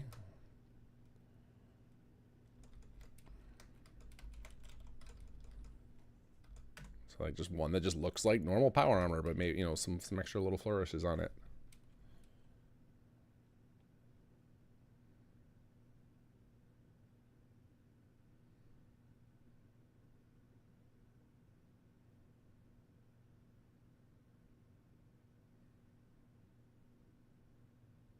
Yeah, Nihar, I don't worry about the limitations on it. Like, especially because anybody who's following me is probably using SS2 on Xbox, and they have no room anyway, so they're probably not going to get to play it.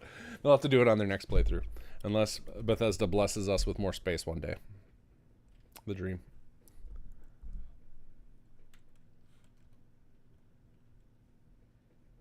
And I'm trying to avoid SS2 references, guys, so that way, you know, people who are just like casually, you just Fallout 4 players and they're just interested in this from the outside. So people, you know, like when we have people like Gophers viewers and like any of the other streamers we have, like those people, a lot of those folks are going to download it. They might not have played SS2, so I'm going to avoid any like SS2 reference stuff.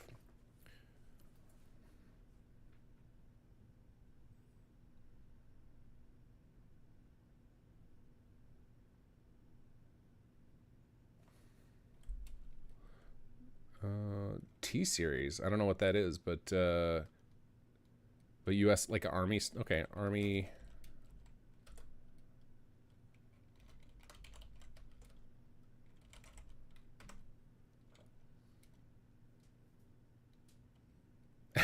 Negligent discharge. I blame you for having to buy a PC just so I can play everything SS2. Welcome to the Master Race. It's a good place to be. You get to play all your games without awful load screens. Although now PS5 puts the load screens to shame on PC. Astronaut. That's an interesting one.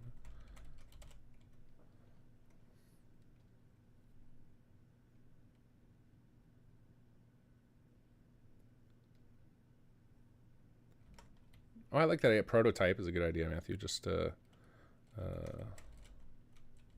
gives it kind of like a they could go either like it's futuristic prototype, or they could go like you know, half like a lot of exposed circuitry and stuff where it's not fully completed. Yeah, experimental. I'll put experimental / prototype. That's a good idea. All right, I think it's enough style. Let's do some paint job options. What kind of crazy paint jobs? And just imagine that it could be across any of these. And we'll just like, we'll try and get the, and this might be, again, this whole power armor thing might not happen. This is just like we're just spitballing here because we do have 2 3D modelers who are very capable. So fancy suit, a suit and tie paint job. I love it. So, business. So we'll do business / classy paint job.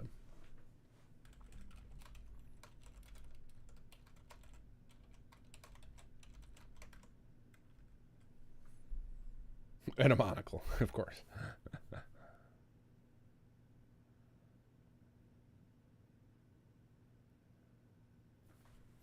I'll scroll back after we're done with the power armor. We'll scroll back up to the top. We'll go over again real quick to go over it, and then I gotta bail. So I'll go over what we ended up with, and you guys. And again, we'll some of these will get removed. We'll probably add a couple of things because I'm gonna have a conversation with all the actual modders involved in making all this stuff and make sure that they don't have any, and let them like veto anything. So if it's like, no, that's gonna be too much of a pain, or if they think like that's gonna win automatically, we don't want that either. We want to make sure that there's, you know, a decent amount of votes for a couple of them. Missing texture pink. Dog meat paint job? What would that look like?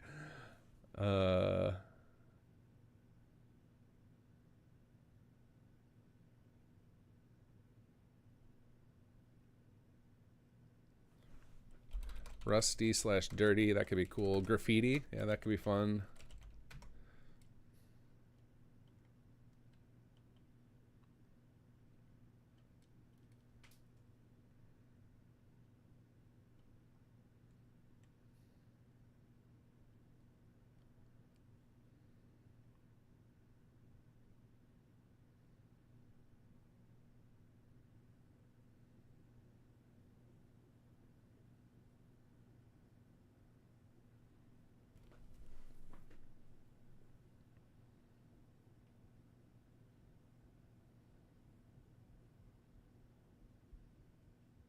We just say dog meat equals best boy.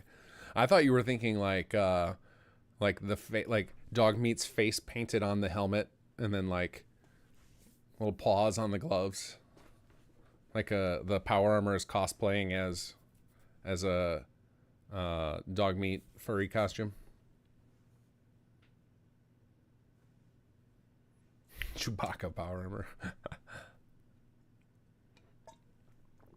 Actually, now saying that aloud, like a furry power armor would be pretty hilarious. That would be like if you took like, what's the mascot helmet, but like it's actual power armor and you have the whole chunk. So it would actually look like a Five Nights at Freddy's style. I almost want to put that on the style, but I feel like that's one of the ones that will auto win. Like I want to look like a creepy automatron, or I guess automatron is the DLC thing. What do they call those things? What are those things at like theme parks and stuff? Why can't I think of the name of them? What are those things at Five Nights at Freddy's, or used to be at Chuck E. Cheese?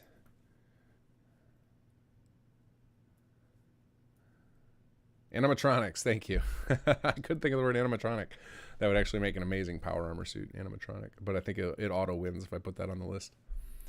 Okay, let's go back to the top. I want to go over what we came up with. And we'll give you guys one last call to throw out some options out there. So we're the only one we might not get is power armor. The rest of these we are definitely going to be working on. So companion character, we have archetype options of stoic / serious, charismatic / charming, and whatever ones that won last year I will remove. I can't remember which ones they were.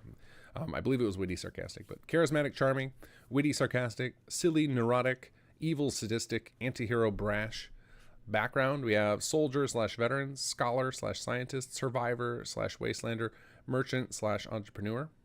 And again, feel free to just shout out ideas for any of these. Just make sure you put which poll you want it under, because the chat is very delayed for me, so I'll scroll back through in a second.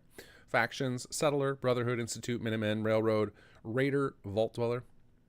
Then for the quest line, we have the very high level type of mystery, action, comedy, or drama. We realize that it has to be character driven stories, because we don't really have the resources to add a bunch of locations, which would open up the door for some more types.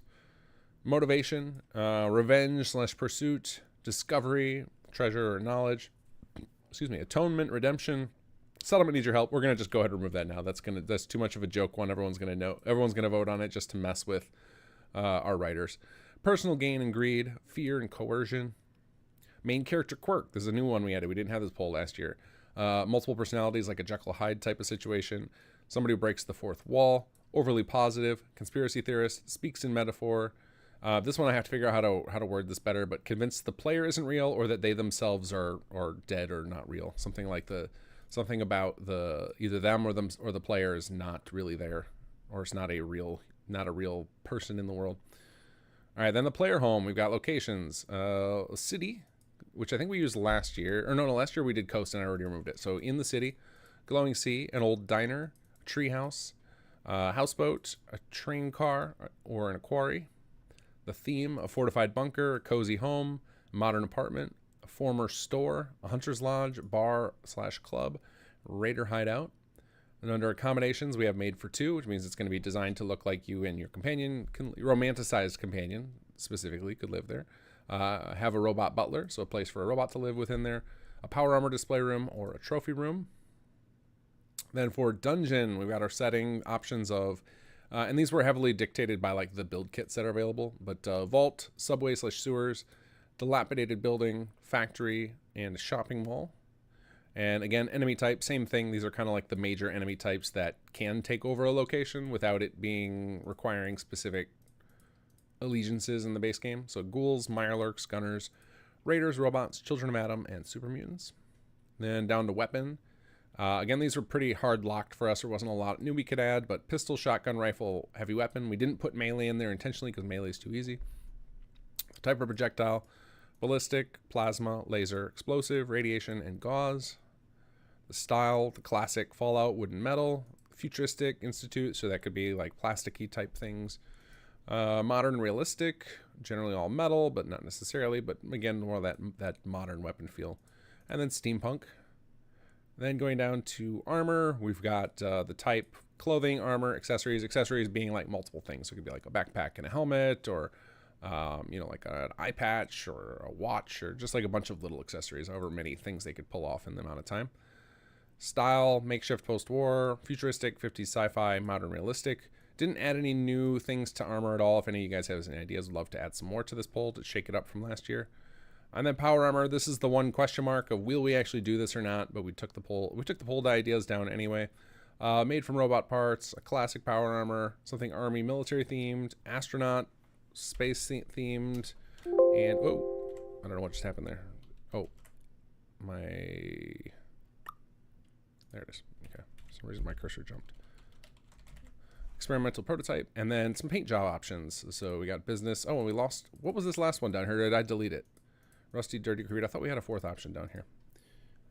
All right, let me scroll back through real quick here, see what I missed.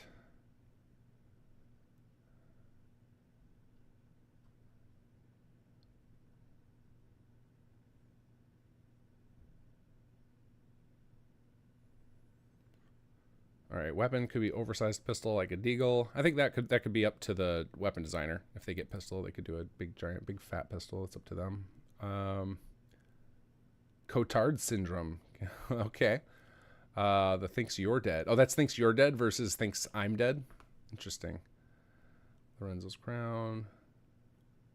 Stuck in one of those dream chairs, some kind of simulation. Yeah, that's a great simpler way to put it. Convinced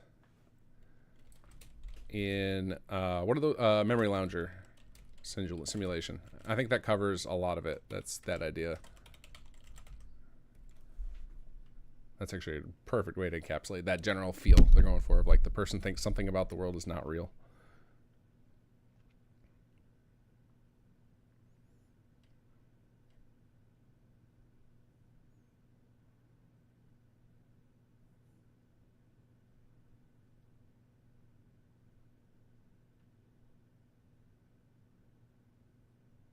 Backpack in the armor category. I think that would fall under accessories. I think if we get accessories, they'll be able to do a bunch of stuff, because it's like Nero can work pretty quickly. Like doing like armor or clothing requires a lot of, they got to deal with a lot of weighting, and you're covering the whole body, whereas like accessories is just going to be a few little bits. So I think he'll be able to do a few. So I think accessories, he'll probably do a backpack and like an eye patch or a watch or gloves, or just a few different things that you could tack on. But backpack's the easiest one because it works with a lot of outfits. Gary clones as an enemy type.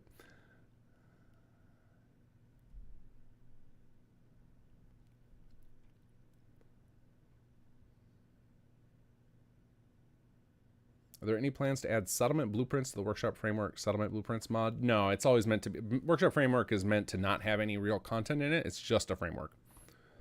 But there are a lot of settlement blueprints like on Nexus already. If you search for layouts, you'll find some. All right, guys, I think that covers it. So like I said, I will put announcements on my YouTube channel into the community section, on Twitter if you follow Sim Settlements, Facebook as well. I'll put announcements for the specific dates once we've got them locked down. But right now, tentatively, Monday the 27th at around my normal streaming time, so like 9 o'clock, maybe 8:30, somewhere in there, we will do a charity poll stream where we do these polls, and there will be like a donation button under each of the options, and whatever one gets the most donations gets chosen. And again, all of this is to raise money for battling Alzheimer's. This is part of Wes Johnson's Voiceapalooza. We are teaming up with him again this year. It's me and about 15 other mod authors. We're all working together to do this. And we'll do those polls on Monday. And then our writers will take the results of this polls and come up with a quest line and a companion. And they will have about 10 days to write all this stuff. Then we will take what they wrote. We will prep like a real basic plugin. It will have like, blank character records, some empty cells, like basically the stuff that all of us that are working on it need to work together. And then we'll pass out that virtually blank ESM. Like we're not going to do none of the work in advance. We're going to create, we're going to do all the quest scripting. We're going to do all of the entry of the dialogue. We're going to record the voice lines. We're going to build the 3D models, design the faces. Like all of it's going to happen on people's streams.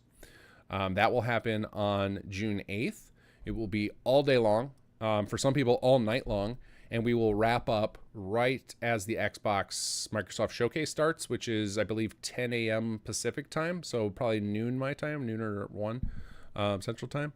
And after that wraps up, then myself and a few others, probably me and the Sim Settlements team, because we're used to working together on this big thing, we'll take everybody's work, smash it all together, and make sure that it works. And then as soon as we have a working build of it, we will release it, which will presumably be Monday. I would like to get it out if we are like experts at this and there are no problems with merge. Maybe we'll release it Sunday night, but I would guess Monday will be more likely. And then around the same time it releases, Gopher will be doing a playthrough, and I might have some other streamers as well also doing playthroughs where, kind of reveal it to the world. They'll see it for the first time, blind, going through doing a playthrough.